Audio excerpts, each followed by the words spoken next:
Data SKP belum tercukupi di SKP Kemenkes. Tidak perlu khawatir, yuk kita bahas solusinya. Tapi sebelumnya, teman-teman bisa like, share, and subscribe supaya teman-teman tidak ketinggalan info update lainnya. Jadi, terdapat teman-teman yang ketika melakukan pengecekan SKP di skp.kemenkes.go.id, hasilnya menunjukkan SKP belum tercukupi. Hal tersebut bisa saja terjadi pada beberapa kasus. Kasus yang kami temui di teman bidan adalah STR bidan tersebut telah expired di tahun 2023, namun terlambat mengurus STR seumur hidup, serta belum menginput borang-borang kegiatan pemenuhan SKP di akun P2KB atau Siporlin. Lalu, solusinya bagaimana? Simak terus video ini agar kita bisa memahami skema Kemenkes secara utuh dan komprehensif. Sebelum saya jelaskan solusinya, kita perlu memahami bahwa saat ini Kemenkes sedang mempersiapkan integrasi sistem kecukupan SKP tenaga medis dan tenaga kesehatan. Dalam sistem yang disiapkan oleh Kemenkes itu, kita dapat mengikuti kegiatan di beberapa aplikasi, seperti untuk kegiatan pendidikan berkelanjutan berupa seminar, pelatihan, workshop, kita dapat menggunakan pelataran sehat.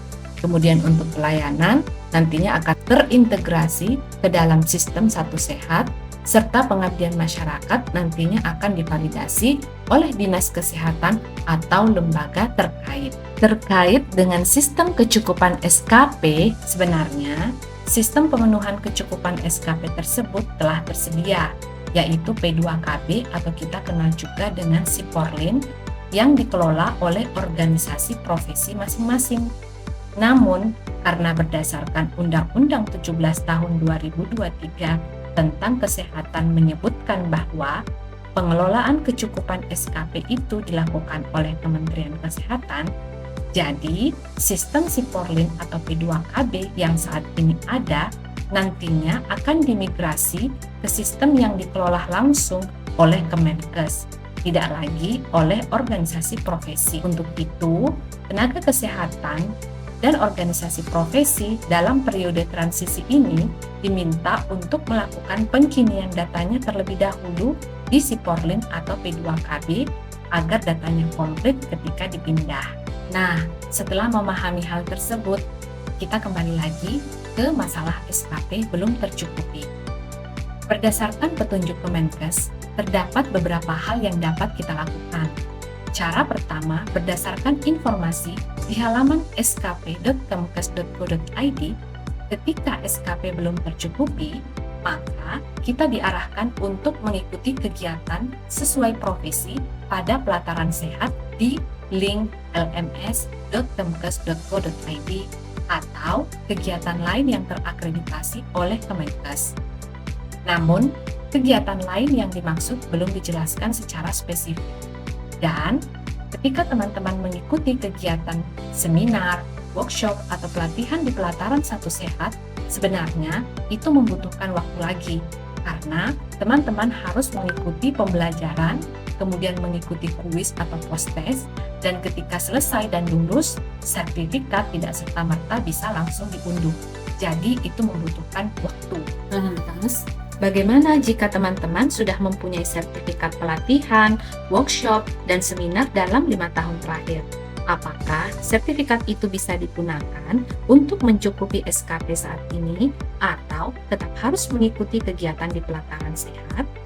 Nah, Kemenkes juga memberikan cara alternatif di masa transisi ini. Jadi, pada masa peralihan, data kecukupan SKP dapat menggunakan data yang dikumpulkan dalam 5 tahun terakhir pada sistem informasi profesi masing-masing atau P2KB. So, jika SKP teman-teman belum tercukupi, maka teman-teman bisa mengupload kegiatan-kegiatan di P2KB masing-masing. Nah, yuk sekarang kita coba simulasikan bagaimana memasukkan data borang di P2KB atau Siporlin, kemudian kita lakukan pengecekan kembali di skp.kemenkes.go.id. Jadi, teman-teman pertama-tama bisa masuk dulu ke P2KB masing-masing profesinya. Setelah itu, lakukan pengajuan P2KB. Kemudian, teman-teman bisa mengupload borang-borang kegiatannya. Di sini saya contohkan, kita mengupload sertifikat-sertifikat yang telah kita miliki, berupa sertifikat pelatihan, seminar, ataupun workshop. Pastikan semua terisi, kemudian klik simpan. Lakukan pengisian borang-borang ini hingga mencukupi jumlah SKP yang disyaratkan oleh profesi masing-masing. Contohnya di sini adalah bidan, maka harus mengumpulkan minimal 25 SKP. Setelah itu, teman-teman bisa menghubungi verifikator P2KB untuk dilakukan verifikasi sampai mengeluarkan rekomendasi. Setelah semua selesai, maka kita bisa kembali ke website skp.kemkes.go.id untuk melakukan pengecekan kecukupan SKP lagi. Masukkan nama profesi, kemudian masukkan nomor induk kependudukan atau NIK, kemudian klik search. Selanjutnya, klik kode verifikasi sesuai dengan nomor yang tertera. Nah, setelah itu, insya Allah data yang awalnya belum tercukupi nanti akan muncul sudah tercukupi. Selanjutnya, teman-teman bisa langsung melakukan pencetakan atau print untuk dijadikan sebagai syarat perpanjangan SIP. Terakhir, teman-teman juga jangan lupa membuat surat pernyataan kecukupan SKP yang ditandatangani di atas materai 10.000. Selanjutnya, baru deh bukti-bukti tersebut bisa teman-teman bawa ke PTSP atau Dinas Kesehatan untuk melakukan perpanjangan SIP. Selamat mencoba, semoga sukses pengurusan SIP-nya. Salam sehat untuk sahabat nakes semuanya.